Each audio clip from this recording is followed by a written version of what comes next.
बात करते हैं इमैनुअल कांत की। ह्यूमन एंड मोरालिटी पे काम है। जर्मन फिलोसोफर थे। इनका जो सेंट्रल जो थॉट है वो मोरालिटी से होकर के आता है। मोरालिटी क्या करती है? मोरालिटी और एथिक्स क्या करती है? आपको सभ्य बनाती है,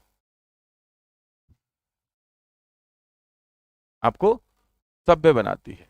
एनलाइटनमेंट के थिंकर हैं, यानी कि आप आपके अंदर एक नया प्रोसेस ऑफ लर्निंग डेवलप होता है, आप एक बेहतर व्यक्ति बनते हैं अगर आप मोरालिटी को अपनाएं। ठीक है। अपने अपने अलग विचार हो सकते हैं, आप ऐसा हो सकता है आप में से बहुत सारे लोग एग्री करें, बहुत सारे लोग डिसएग्री करें, लेकिन हाँ ये पक्की बात है कि आप अगर साइकोलॉजी में बिलीव करते हैं और साइकोलॉजी को अगर आप परस्यू करना चाहते हैं तो आप कांत को इग्नोर नहीं कर सकते। क्यों नहीं कर सकते? Let's see. Countered lock. Lock ने क्या कहा था? टेबुला रासा। उसको इन्होंने काउंटर किया। तो बेसिकली अगर मैं हाइपोथेटिकली पूछूं आपसे, तो क्या लगता है आपको, क्या प्लेटो का व्यू लॉक जैसा था?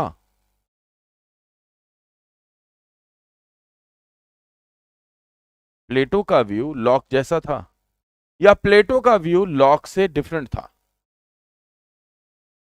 अगर आज प्लेटो जिंदा होते तो वो लॉक को सही मानते या गलत?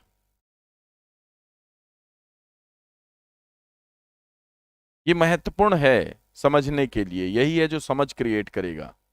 अरे भाई, अगर अगर प्लेटो कह रहे हैं कि सारी रियलिटी दिमाग के अंदर है, वो एक एग्जांपल देते हैं। उन्होंने बहुत सारी एलिगरीज का इस्तेमाल किया था, जिसमें कि एक केव थी, एक हॉर्स एलिगरी है, बड़ी मजेदार है, जिसे चैरियट एलिगरी बोलते हैं। मैंने आप लोगों से डिस्कस भी किया है प्लेटो का चैरियट।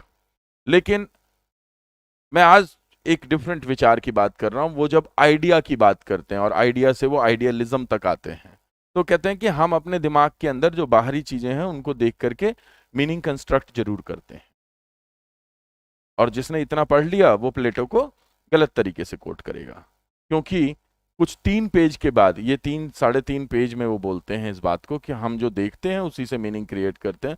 और उसके बाद आप पढ़ेंगे तो वो लिखते हैं कि जो हम देख रहे हैं उसमें हमने वेरियस ऑब्जेक्ट्स को अपने दिमाग के अंदर लेकर के गए हैं। अब जो मेरी जो पिक्चर बनेगी ना, जो मेरे अंदर रियलिटी कंस्ट्रक्ट होगी, वो उन सारी पिक्चर्स से बिल्कुल डिफरेंट होगी, अलहदा होगी, अलग होगी, डिफरेंट होगी। इसका मतलब क्या हुआ? What am I trying to say? मैं ये कहने की कोशिश कर रहा हूं कि मैंने बाहरी दुनिया देखी, ये बाहरी दुनिया मेरे किसी काम की नहीं है। इसकी जो पिक्चर मैंने अपने दिमाग में रखी हुई है वो मेरे काम की है, because it is not the sensation which is of my use, but it is my perception which will help me to bring about the reality. यही है ना भाई? अब ये जो परसेप्शन है ये मेरे अंदर है, मेरे अंदर का थॉट है। और ये लॉक क्या कहते हैं? जो बाहर है, जो एम्पिरिकल है, ऑब्जर्वेबल है, जो एक्सपीरियंसेबल है, वही रियलिटी है। तो वो कहेंगे कि ये जो पहला पहला जो घोड़ा है वो दूसरे घोड़े से डिफरेंट है, वो तीसरे से, चौथे से, पांचवें से, छठे से, सातवें से। ये जो 7 हॉर्सेस हैं, these are 7 horses allegory by Plato. आप देखते हैं एक पेंटिंग बिक रही होती है जिसमें 7 घोड़े होते हैं, बड़े लुभावनी सी पेंटिंग लगा रखी होती है, बड़ी मनभावन सी। वो एक्चुअल में वो प्लेटो के थॉट से होकर के आ रहा है, वो एक एंशियंट ग्रीस की एक मिथ है जिससे वो होकर के आता है। सो सो अगर मैं प्लेटो की बात करूं तो प्लेटो कहते हैं कि आपके दिमाग में जो रियलिटी क्रिएट हो रखी है एक घोड़े की, a horse in your brain और in your mind is neither one of them. वो उन 7 में से कोई भी नहीं है। वो एक अलहदा, एक अलग, वो आपका घोड़ा है जो आपके दिमाग में है। तो जो बाहरी रियलिटी है वो सब बेकार हो गई, क्योंकि आपने जो क्रिएट की रियलिटी, जो विच इज योर रियलिटी, जो आपकी सोल आपके अंदर क्रिएट कर रही है, वो तो बिल्कुल डिफरेंट है उन सारी रियलिटीज से। लॉक कहता है कि जो आप देखते हो उसी से रियलिटी क्रिएट करते हो, तो दोनों बिल्कुल एक दूसरे के अलग हैं। कौन सी बात कर रहा है? प्लेटो। अब प्लेटो कह रहा है कि अंदर जो रियलिटी है वो क्रिएट हो रही है। सिमिलर थॉट है रेन डेकार्ट का भी। रेन डेकार्ट क्या कह रहे हैं? जो बाहर है वो रियलिटी है, लेकिन आप उसकी जो रियल रियलिटी है उसको अंदर क्रिएट कर रहे हो। तो एक रियलिटी बाहर एग्जिस्ट करती है जो हम सब बनाते हैं, लेकिन जो अंदर जाने के बाद जो बन जाती है वो सेपरेट रियलिटी होती है। That is mind body dualism. और प्लेटो का जो थॉट है वो है डायलैक्टिसिज्म, कि हम डायलॉग में होते हैं और इस प्रोसेस में एक थर्ड रियलिटी क्रिएट होती है। तो जहां एक तरफ लॉक कह रहा है बाहरी रियलिटी है, प्लेटो कह रहा है आंतरिक रियलिटी है, वहीं पे एक तीसरे लेवल पे रेन डेकार्ट कह रहा है बाहर भी एक रियलिटी है और आंतरिक भी एक रियलिटी है। यानी कि रियलिटी कितनी हो गई? दो हो गई, एक फिजिकल हो गई और एक नॉन फिजिकल हो गई।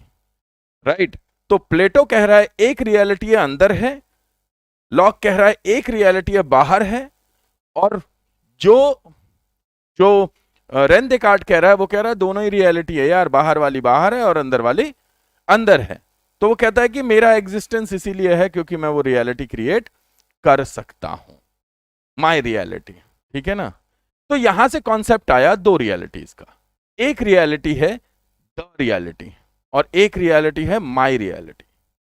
One reality is the reality, one is my reality. The reality मतलब यूनिवर्सल रियलिटी जो हर किसी के लिए है, सार्वभौमिक। और my reality is this is for me.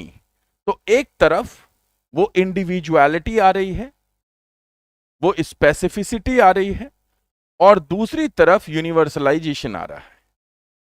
Right? तो कांत कहते हैं कि माइंड जो है वो एक्टिव है, इसीलिए वो रियलिटी क्रिएट करता है जो रियलिटी उसकी रियलिटी है। Right? But there is a question is, इसके कारण क्योंकि आप रियलिटी क्रिएट कर रहे हो, तो फिर my reason and the reason, concept कहां पे आ गया? My reason and the reason. और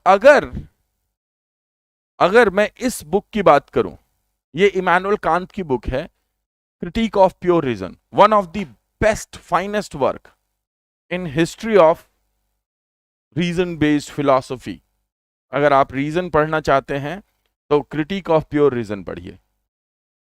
और फिलॉसफी के एक फील्ड में ये इतना महत्वपूर्ण ग्रंथ है, हर किसी को पढ़ना चाहिए। My reason and the reason. The reason हो सकता है कभी आपके लिए काम करे और कभी काम ना करे। द रीजन मतलब फॉर एग्जाम्पल सोसाइटी की जो रियलिटी है, सोसाइटी जो आपसे चाहती है, वो क्या हो गया? वो हो गया द रीजन। ये आपके लिए कभी काम करे या ना करे। प्योर रीजन कहां पे है? Pure reason is my reason. मेरा रीजन जो है वो प्योर रीजन है। बट क्या रैशनल दो हो सकते हैं? एक दी रैशनल और एक माई रैशनल। और अगर मैं अपने रैशनल को सही मान रहा हूं, मतलब ऑनर किलिंग होती है, आपने देखा है, you must have heard about that. तो जिसने ऑनर किलिंग की है वो कह रहा है कि मैं सही हूं, सोसाइटी कह रही है कि तू गलत है। तो एक सोशल रियलिटी हो गई, एक रैशनल हो गया, और एक का हो गया माई रैशनल। राइट? सो ये जो कह रहा है माई रैशनल, आज भी पढ़ने लिखने के बाद भी बहुत बड़ा वर्ग है जो कि फीमेल से डिस्क्रिमिनेशन करता है। हाँ, तो ये जो थॉट है उसमें किसी के दिमाग के अंदर उसका अपना रीजन है और एक द रीजन है जो सोसाइटी एक्सेप्ट कर चुकी है। कांत कहते हैं कि अगर आपको ह्यूमैनिटी, ह्यूमिलिटी और मोरालिटी से होकर के गुजरना है तो आपको द रीजन के साथ जाना होगा, आपको माई रीजन के साथ नहीं जाना होगा। If you want to maintain, preserve and want to sustain, then you will have to go with the reason, that is universal morality. So there is a universal reason, और आपको अपने individual personal reason को sacrifice करना ही पड़ेगा if you want this system to work as it is. अब आपको खराब लगे और चाहे अच्छा लगे, that is critique of practical reason, of critique और of pure reason, the critique of judgement. हम जजमेंट करते हैं what is right for me and what is wrong for me. इसी वक्त आपको रुक करके ये कहना होता है कि no, what is right and what is wrong अगर मैं देख रहा हूं तो फिर what is my right and what is my wrong नहीं हो सकता। तो कांत की जो बेस्ट लाइन है इसमें वो क्या है? Don't look at what is right और what is wrong, just look at what is it। बस देखने की कोशिश करो वो है क्या। क्योंकि अगर कलेक्टिवली एक मीनिंग को क्रिएट किया गया है और एक यूनिवर्सल मीनिंग क्रिएट किया गया है तो उसमें गलत होने के चांसेस कम है, और इन दैट केस आपकी अपनी रैशनैलिटी आ जाएगी। तो something suits you, that doesn't mean that it is right. That is Immanuel Kant. So according to Kant, moral decisions should be made based on universal principle. Universal principles पे based करके आपको ये करने चाहिए that are applicable to all individuals regardless of their personal desire or circumstances। हम करते क्या है, हमारा रीजन बेस्ड होता है किसके ऊपर? हमारी डिजायर और हमारे सर्कमस्टांसेस पे। आपने कांत पढ़ लिया, आप बहुत सारे रजनीकांत की हेल्प कर पाएंगे, ठीक है ना। हाँ, आपकी लाइफ में बहुत सारे रजनीकांत होंगे जो कि बदला लेने के लिए, जो किसी को नीचा दिखाने के लिए, जो अपना उल्लू सीधा करने के लिए, जो किसी भी कारण से कोई कार्य कर देते हैं, उसके बाद में बहुत बड़ा गिल्ट हो जाता है, अंदर बातें भर जाती हैं, अंदर प्रॉब्लम हो जाती है।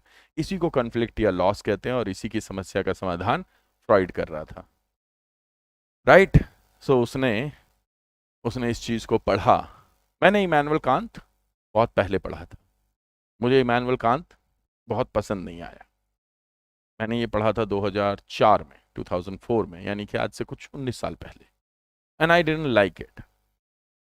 पूरा नहीं पढ़ा था, पार्शियली पढ़ा था। मैंने 2012, 14, 16 तक जब मैंने फ्रॉइड पढ़ा, मैंने उसके बाद फिर जब फ्रॉइड ने कांत को कोट किया तो फिर मैंने कांत दोबारा पढ़ा। इस बार मुझे सही समझ में आया। तो that is what is the reason. तो यूनिवर्सल प्रिंसिपल क्या कहता है? That you can not give life. आप किसी को जीवन दे सकते हो क्या? नहीं। तो फिर आपको कोई अधिकार नहीं किसी का जीवन लेने का। सिंपल प्रिंसिपल है, ये एक यूनिवर्सल प्रिंसिपल है, इसी के ऊपर लागू होगा आपकी मोरालिटी। तो आपको इस पे मोरालिटी लागू करनी चाहिए। अगर आप सर्कमस्टेंशियल मोरालिटी अगर लागू करते हैं तो फिर ये पॉसिबल नहीं होगा। And that was Gandhi, and that was Gandhi who said that कि किसी एक पर्टिकुलर सर्कमस्टांसेस में जो आपके द्वारा यूज किया गया सर्कमस्टेंशियल ट्रुथ होता है वो भी एक फॉल्स है। इसलिए यूनिवर्सल प्रिंसिपल्स पे बेस्ड करके आपको ट्रुथ की तरफ चलना चाहिए, है ना। इंटरेस्टिंग। तो